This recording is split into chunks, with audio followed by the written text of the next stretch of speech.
Hey guys, so we're just picking up some supplies, getting ready to head out of town. I'm gonna grab my wife and I. We're gonna go get this transit vehicle. So just picking up some last minute supplies. Gonna get a brand new battery, grab the jump boxes, throw our toolboxes in the back of the vehicle, and then there's some stuff that I think I'll need once I get it home. So I might as well pick up a couple extra supplies too and load everything up.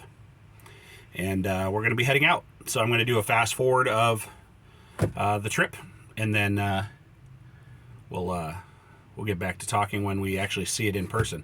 Because I've only seen a couple of pictures, and I just hope that everything's okay. It's been pouring down rain for days now. They call it a Pineapple Express.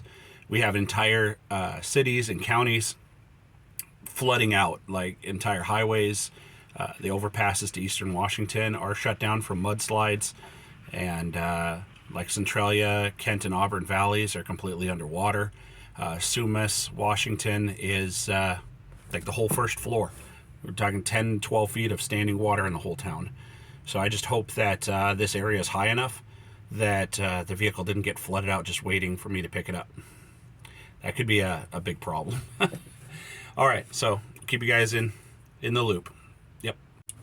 So I went and got all my supplies that I needed, and I got on the phone, managed to talk to somebody, and they said that this vehicle was part of the women's prison system here in Washington State, and it had a funny box on the back of it. It's a E350 van nose, and the back was a transport for up to, I think, 13 prisoners, like individual areas, so they couldn't move around or talk to other people.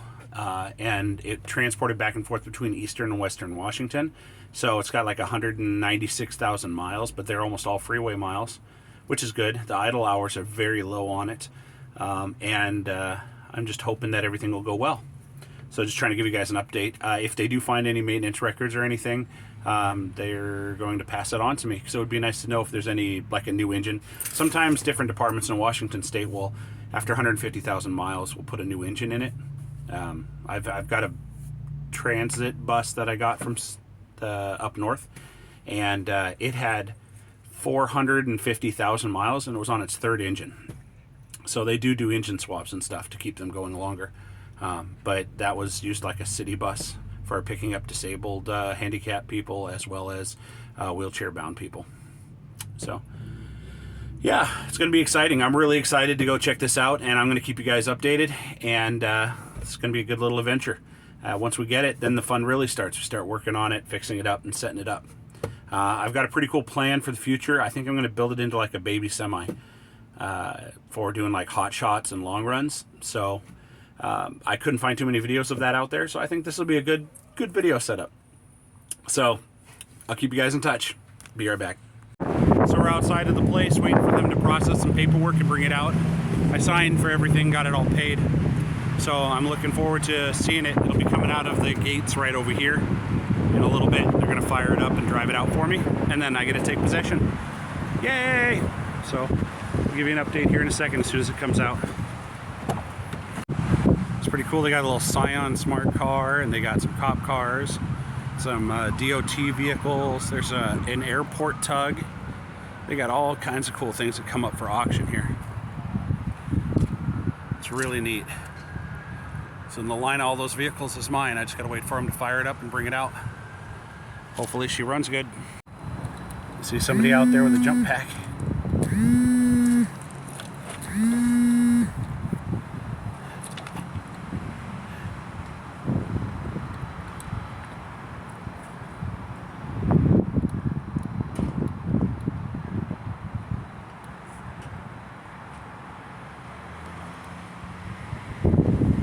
Happens when it sits on the back lot for 6 months.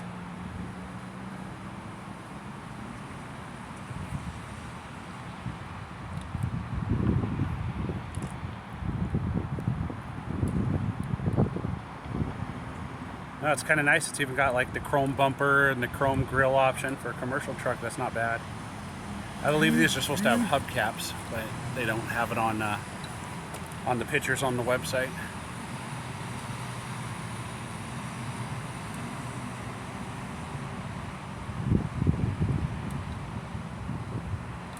I think she already jumped it. I think it's running. I can't even hear it from over here. It's so quiet.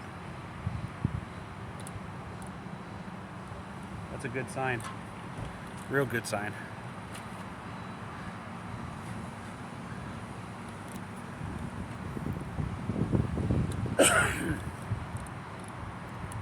Just waiting on the outside of the gate. Can't go in yet. No government facility.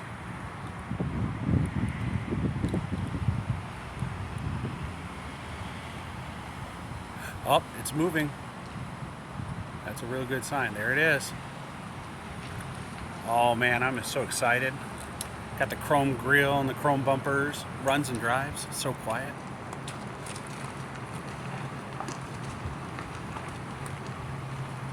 Oh baby.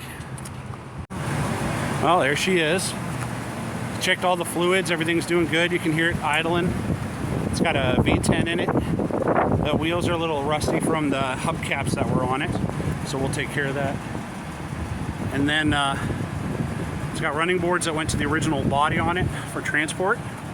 And there's a little bit of surface rust on the top of the frame rails, but we'll clean and paint all of that and clean the driveline. It's a brand new Michelin spare wheel and tire bolted down to the deck.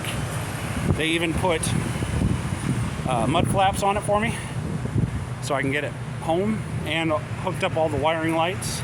Up here you can see there's the pigtail plug right here for the wiring on all the trailer lights and the electrical tow package, which is awesome. So even the tires are in good tread. So I'm pretty excited. You can see it. All right, this is a couple of days later.